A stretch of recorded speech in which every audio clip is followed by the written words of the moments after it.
Rita Kakati-Shah, your host for the Uma Show. Welcome to your one-stop journey for feeling empowered. We're a platform for change. We build confidence. We are your voice. We want you to be bold, be you, be Uma. Today, we're exploring women in medicine, and I'm so excited to be joined by our goddess of go-getting, Pamela Mehta, who's joining us from San Jose in California, and she is a board-certified orthopedic surgeon. Welcome, Pamela. Thanks for joining us today. Hi, Rita. Thank you so much for having me. It's an absolute pleasure. So let's start to talk a little bit about your background. Talk to us about your heritage, your childhood, and how you grew up. Absolutely. So I am of South Asian descent. My parents are Punjabi. My dad is from Delhi and my mom is from Chandigarh. And they immigrated to the US in the late 70s. They got married here in the United States, and they had me, and then 4 years later, my brother. And so we were born and raised in the United States. We were in the Midwest for probably the first 10 years of my life. And then we moved to Southern California. And my parents raised me, as many South Asian kids, with education as a priority. And they, my whole life, they never, ever made me feel like because I'm a woman, I am any less than my brother, or that I should be educated any less. And they really taught me to be independent, and that an education would allow me independence and be able to stand on my own 2 feet. That being said, they also were very, what is the word? They really wanted me to get married as well.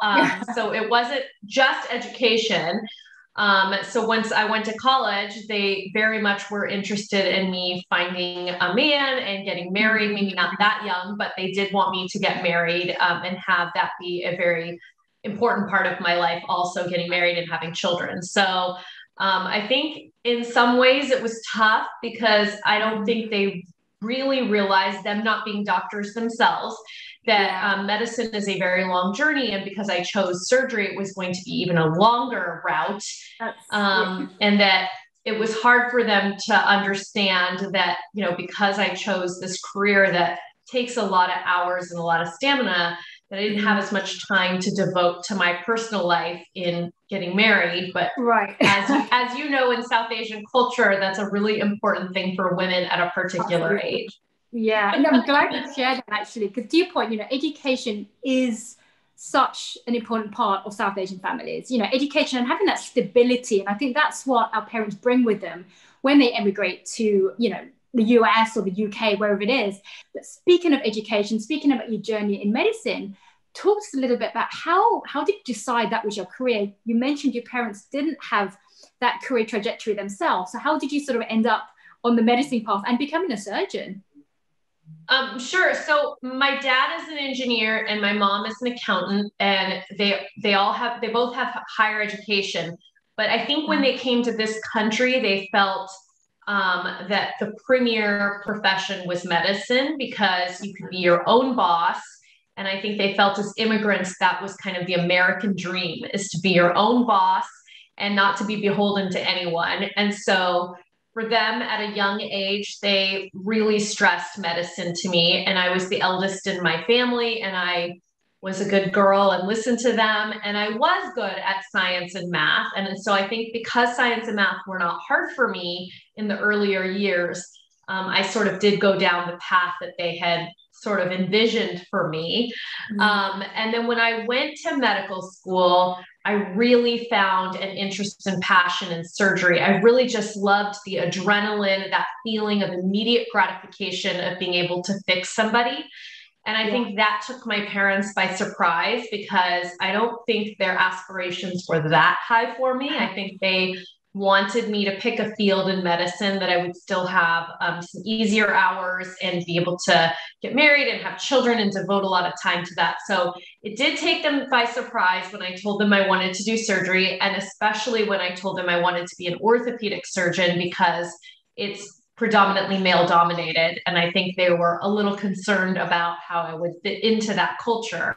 And so that was kind of like my pathway into becoming a surgeon. And I think the reason I stuck with surgery and orthopedic surgery is because so many people told me I can't do it and were not supportive, that I kept thinking, what is this? Why? And so I think I kept wanting to prove people wrong and show them that a female can be a surgeon and can be in a male dominated field like orthopedic surgery.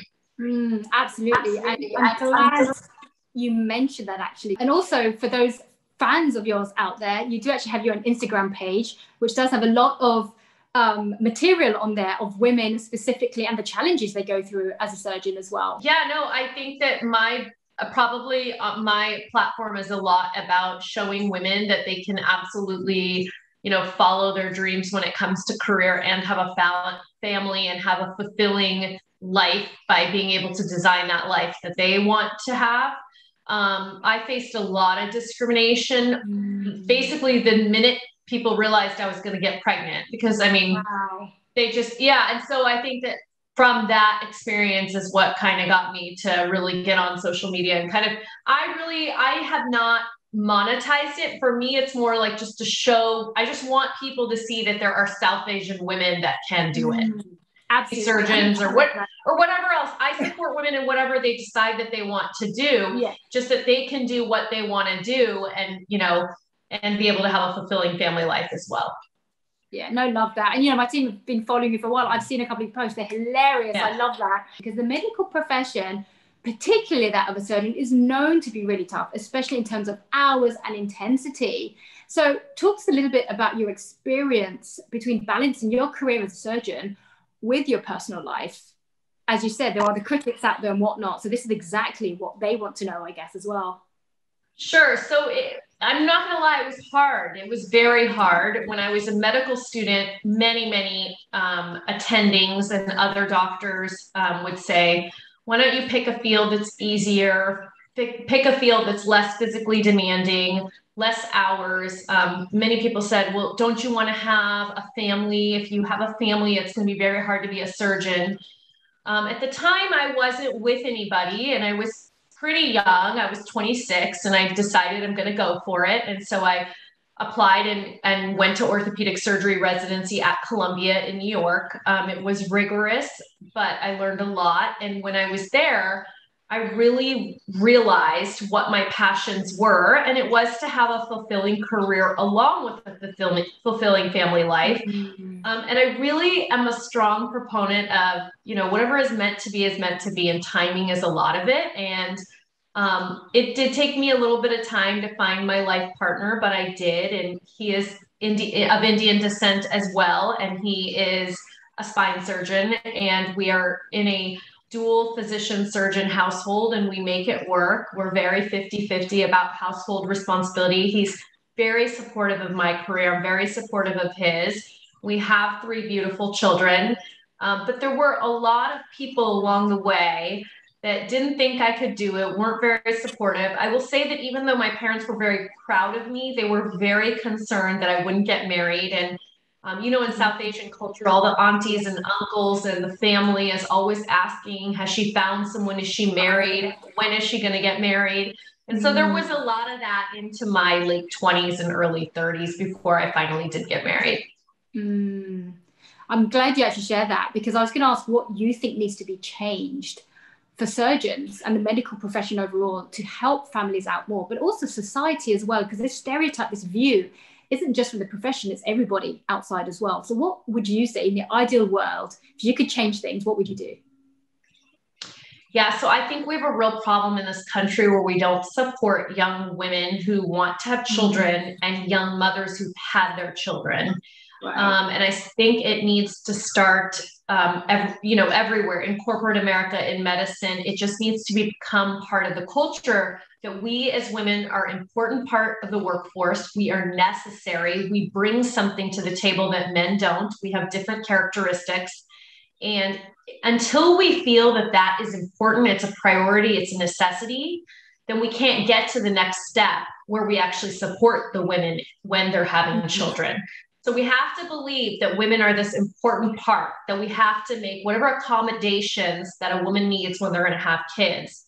Once we get to that point, then we can, if we recognize that they have to be there, that they have to be in the environment, then we can make accommodations for them. This is the only country that doesn't have a good maternity leave, across the nation. I remember when I had my second child, and they're 15 months apart. And I was 2 to 3 months into maternity leave, and I was about to go back to work, and I was at a wedding, and it was with a bunch of Canadian people, and they could not believe that I was going back to work, 3 months after I had my baby, because they were all into a year of maternity leave, these young moms, and they felt super supported by their work. They didn't feel that their job was going to be given to somebody else, or that they were going to be penalized because they had children. So if we can believe that in this capitalistic country that women are important and that we bring something to the workforce, then we have to start from there, and then we can make accommodations for women so that their jobs are protected and their time is protected when they have children. I think that was so well said. I come from the UK myself, up to a year off, I believe exactly the same thing. And then here, you don't have any mandated leave. The other two countries are Papua New Guinea and Swaziland. But guess what? They're not developed countries. So What on earth are we doing competing with them? So I think that's the point. And exactly to what you said as well, I think also giving importance to the fact that family leave, being a parent, isn't just the mum's job. Yes, she gives birth to the children, but giving more importance to dads taking time off as well, and actually giving dads, okay, you've just had a child, take some time off, and getting that focus in more would help everyone. Because I think at the moment, it's almost seen like a disability. When you claim leave here as a mother, you are claiming disability leave. You are not disabled, and yet it's called that, So I think it's terrible. Like that needs to change as well. It's terrible. I mean, of course, at the beginning of maternity leave, you are healing as a mom. And I do think that's an important time to have that is protected.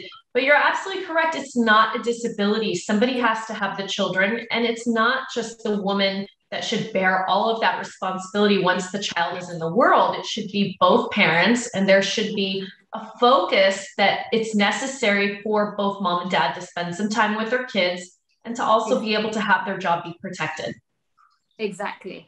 I would love it. So it's not just, dual parent families that split it 50-50 is in the minority, but that becomes the norm. Just imagine that, and how much the world would be a better place if that were to happen.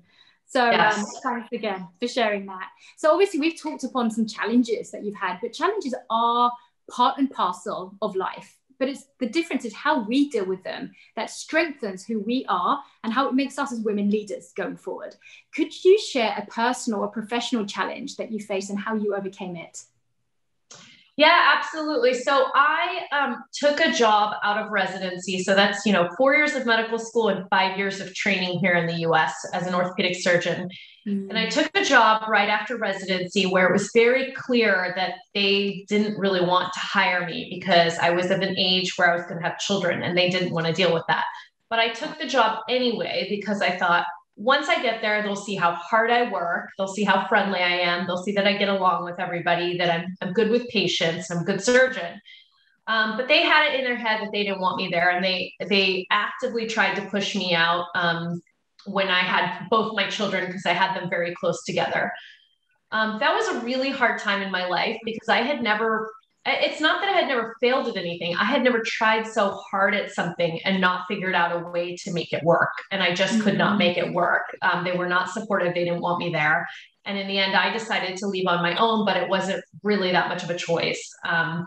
And so I started my own private practice. I decided that I was tired of having these bosses, and in this field, it's a lot of men, kind of dictate how little or how much I work and kind of judge me for having children, because I knew I probably wanted a third child as well. And so my husband and I decided together that I was going to start my practice. He was very supportive. And today I've been running that practice for 6 years. It's very successful. Thank you. It's very successful in that I provide very good patient care to my patients. I have a good operative volume, which is what you want as a surgeon. And the most important part for me is I've designed it the way that I want. So I am able to take my children to school in the morning. And so I can start my clinics and my surgery a little bit later, and I finish on time so that I can pick up my children and I can be there for all those moments where they've got extracurricular activities and where you're driving and carpooling home. And So I get to be mom and I get to be a surgeon, and I've just made my life the way that works for me and my family. Incredible. Love that so much. Before we let you go, what advice would you give to any young girls or women wanting to follow in your footsteps?